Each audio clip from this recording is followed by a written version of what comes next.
नमस्कार दोस्तों, आज है 22 मार्च 2026 और हम बताने जा रहे हैं आज की मायावती जी से जुड़ी 10 बड़ी खबरें।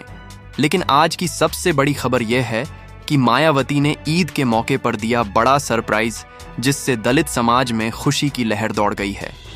अब मायावती ने क्या सरप्राइज दिया है, आपको वीडियो के अंत में पता चलेगा, तो इसलिए वीडियो को पूरा देखें। और अगर आप चैनल पर नए हैं और हर रोज मायावती जी से जुड़ी खबरें सुनना चाहते हैं तो अभी चैनल को सब्सक्राइब कर लीजिए। तो अब शुरू करते हैं। पहली बड़ी खबर, मायावती ने हाल ही में संगठन को मजबूत करने के लिए जमीनी स्तर पर बड़े बदलाव शुरू किए हैं। 22 मार्च के आसपास पार्टी के अंदरूनी सूत्रों के मुताबिक बूथ स्तर पर नए कार्यकर्ताओं को जोड़ने और पुराने निष्क्रिय पदाधिकारियों को हटाने की प्रक्रिया तेज कर दी गई है। इसका सीधा मकसद 2027 के चुनाव से पहले बीएसपी को फिर से कैडर आधारित मजबूत पार्टी बनाना है। खास बात यह है कि इस बार मायावती सिर्फ बड़े नेताओं पर नहीं बल्कि गांव और वार्ड स्तर तक फोकस कर रही हैं, जिससे दलित और पिछड़े वर्ग का पुराना वोट बैंक दोबारा मजबूत हो सके।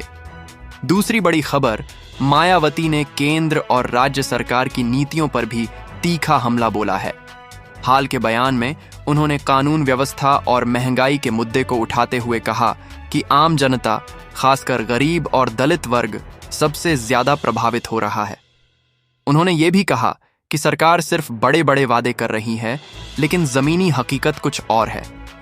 इस बयान को राजनीतिक विश्लेषक 2027 चुनाव की तैयारी के रूप में देख रहे हैं, जहां मायावती खुद को एक मजबूत विपक्षी विकल्प के रूप में पेश कर रही है। तीसरी बड़ी खबर, बीएसपी के अंदर टिकट वितरण को लेकर भी बड़ी हलचल शुरू हो चुकी है। मायावती ने साफ संकेत दिए हैं कि इस बार टिकट उन्हीं को मिलेगा जो जमीनी स्तर पर सक्रिय हैं और जिनकी समाज में पकड़ मजबूत है। पुराने नेताओं को भी चेतावनी दी गई है कि अगर वे सक्रिय नहीं हुए तो उन्हें बदला जा सकता है। इससे पार्टी के अंदर प्रतिस्पर्धा बढ़ गई है और कई नए चेहरे उभर कर सामने आ रहे हैं। चौथी बड़ी खबर, दलित समाज को फिर से जोड़ने के लिए मायावती ने सामाजिक कार्यक्रमों और जनसंपर्क अभियान को तेज करने का निर्देश दिया है।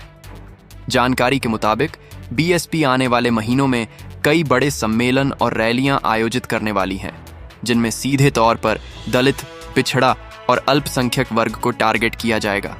ये रणनीति वही पुराना सर्वजन फॉर्मूला फिर से लागू करने की कोशिश मानी जा रही है। पांचवीं बड़ी खबर, 2027 को लेकर मायावती का रुख पहले से ज्यादा आक्रामक नजर आ रहा है। उन्होंने साफ कर दिया है कि बीएसपी किसी भी बड़ी पार्टी के साथ गठबंधन के बजाय अकेले चुनाव लड़ने की तैयारी कर रही है। राजनीतिक जानकारों का मानना है कि मायावती अपनी स्वतंत्र पहचान को मजबूत करना चाहती है, ताकि चुनाव के बाद भी उनकी बार्गेनिंग पावर बनी रहे। छठी बड़ी खबर, मायावती ने हाल ही में पार्टी नेताओं के साथ हुई बैठकों में साफ कर दिया है कि अनुशासनहीनता बिल्कुल बर्दाश्त नहीं की जाएगी। सूत्रों के मुताबिक कुछ जिलों में संगठन कमजोर होने की रिपोर्ट मिलने के बाद उन्होंने सीधे तौर पर जिम्मेदार पदाधिकारियों को चेतावनी दी है। अगर काम में सुधार नहीं हुआ तो बड़े स्तर पर फेरबदल किया जा सकता है। इससे बीएसपी के अंदर एक तरह का एक्शन मोड देखने को मिल रहा है। सातवीं बड़ी खबर, मुस्लिम वोट बैंक को लेकर भी मायावती नई रणनीति पर काम कर रही हैं। पार्टी के अंदर चर्चा है कि आने वाले चुनाव में मुस्लिम उम्मीदवारों को भी अच्छा प्रतिनिधित्व दिया जा सकता है। इसके साथ ही बीएसपी का फोकस दलित मुस्लिम समीकरण को फिर से मजबूत करने पर है, जो पहले कई चुनावों में असरदार साबित हुआ था। इससे विपक्षी दलों में भी हलचल बढ़ गई है। आठवीं बड़ी खबर, सोशल मीडिया पर भी मायावती की सक्रियता बढ़ाने की तैयारी चल रही है।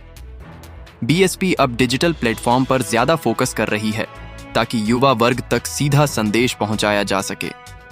इसके लिए नई टीम तैयार की जा रही है, जो फेसबुक, यूट्यूब और एक्स, ट्विटर पर लगातार पार्टी की नीतियों और बयान को वायरल करेगी। ये बदलाव बीएसपी की पारंपरिक राजनीति में एक बड़ा शिफ्ट माना जा रहा है।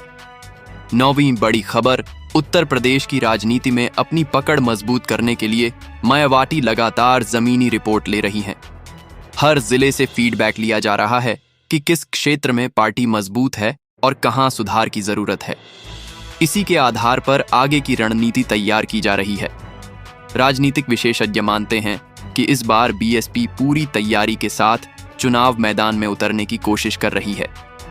आखिरी सबसे अहम खबर ईद का दिन, जहां हर तरफ खुशियों का माहौल होता है। लोग एक दूसरे को गले लगाकर मुबारकबाद दे रहे होते हैं। उसी वक्त मायावती का एक संदेश सामने आता है, लेकिन ये कोई साधारण बधाई नहीं होती। इसमें छुपा होता है एक बड़ा राजनीतिक संकेत, एक ऐसा संकेत जो सीधे तौर पर उनके अगले मिशन की ओर इशारा करता है। मायावती अपने संदेश में देश भर के मुसलमानों को ईद की मुबारकबाद देती हैं, लेकिन इसके साथ ही वो एक ऐसी बात कहती हैं जो तुरंत सुर्खियों में आ जाती है। वो कहती हैं कि समाज के कमज़ोर वर्ग, खासकर दलित और मुस्लिम समाज को आज भी बराबरी का हक नहीं मिल पाया है, और अब समय आ गया है कि ये दोनों समाज मिलकर अपनी ताकत को पहचानें। बस यहीं से सियासत में हलचल मच जाती है, क्योंकि ये कोई पहली बार नहीं है जब मायावती ने दलित मुस्लिम एकता की बात की हो। लेकिन इस बार टाइमिंग बहुत खास है। ईद का मौका और 2027 चुनाव की तैयारी, ये दोनों चीजें मिलकर इस बयान को और ज्यादा बड़ा बना देती हैं। राजनीतिक जानकार तुरंत इसे मास्टर स्ट्रोक बताने लगते हैं, क्योंकि यूपी की राजनीति में अगर दलित और मुस्लिम वोट एक साथ आ जाए तो खेल पूरी तरह बदल सकता है, और मायावती ये बात बहुत अच्छी तरह जानती है। अब जरा पीछे चलते हैं। जब बीएसपी अपने चरम पर थी, तब मायावती का सर्वजन फॉर्मूला काफी सफल रहा था, जिसमें दलित, मुस्लिम और ब्राह्मण तक को जोड़ने की कोशिश की गई थी। लेकिन पिछले कुछ चुनावों में बीएसपी का वोट बैंक थोड़ा कमजोर पड़ा, और यही वजह है कि अब मायावती फिर से उसी पुराने लेकिन असरदार समीकरण को मजबूत करने में जुट गई हैं। ईद के मौके पर दिया गया ये संदेश सिर्फ एक बधाई नहीं, बल्कि एक राजनीतिक संदेश है। एक ऐसा संदेश जो सीधे मुस्लिम समाज को टारगेट करता है और उन्हें ये बताने की कोशिश करता है कि बीएसपी ही उनका असली साथी हो सकता है। और यहीं से दूसरी पार्टियों की टेंशन बढ़ जाती है, खासकर समाजवादी पार्टी और कांग्रेस, क्योंकि मुस्लिम वोट बैंक पर इन पार्टियों की पकड़ मजबूत मानी जाती रही है। लेकिन अगर मायावती इसमें सेंध लगा देती है तो पूरा समीकरण बदल सकता है। अब सोचिए, अगर दलित प्लस मुस्लिम वोट एक साथ आ जाए तो ये एक बहुत बड़ा वोट बैंक बन जाता है, और यही वजह है कि इस बयान के बाद सियासी गलियारों में चर्चाएं तेज हो गई हैं। सूत्रों के मुताबिक बीएसपी आने वाले समय में कई बड़े कार्यक्रम और रैलियां करने की तैयारी कर रही है, जिनमें खास तौर पर मुस्लिम और दलित समाज को जोड़ने की रणनीति अपनाई जाएगी। यानी ये सिर्फ एक बयान नहीं, बल्कि एक पूरी प्लानिंग का हिस्सा है।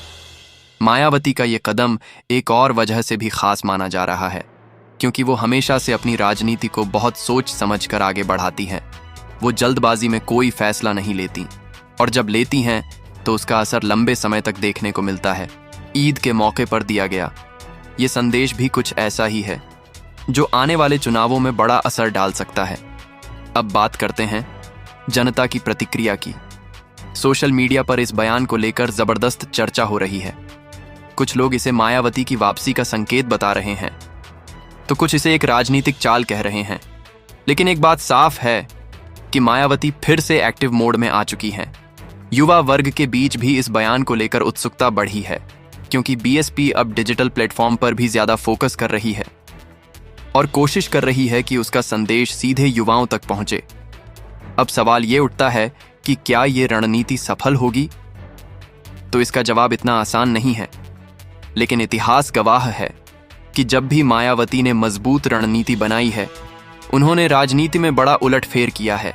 2007 का चुनाव इसका सबसे बड़ा उदाहरण है, जब उन्होंने अपने दम पर पूर्ण बहुमत की सरकार बनाई थी, और उस वक्त भी उनका फोकस सामाजिक समीकरण पर ही था।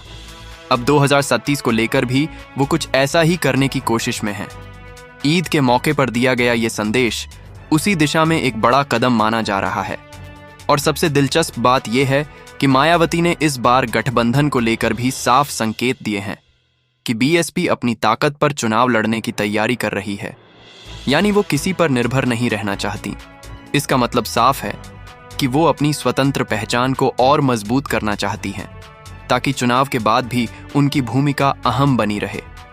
अब जरा विपक्ष की स्थिति पर नजर डालते हैं। समाजवादी पार्टी और बीजेपी दोनों ही अपनी अपनी रणनीति में व्यस्त हैं। लेकिन मायावती का ये कदम उनके लिए नई चुनौती बन सकता है, क्योंकि अगर बीएसपी का वोट शेयर बढ़ता है तो इसका सीधा असर बाकी पार्टियों पर पड़ेगा। और यही वजह है कि अब सभी पार्टियां अपने अपने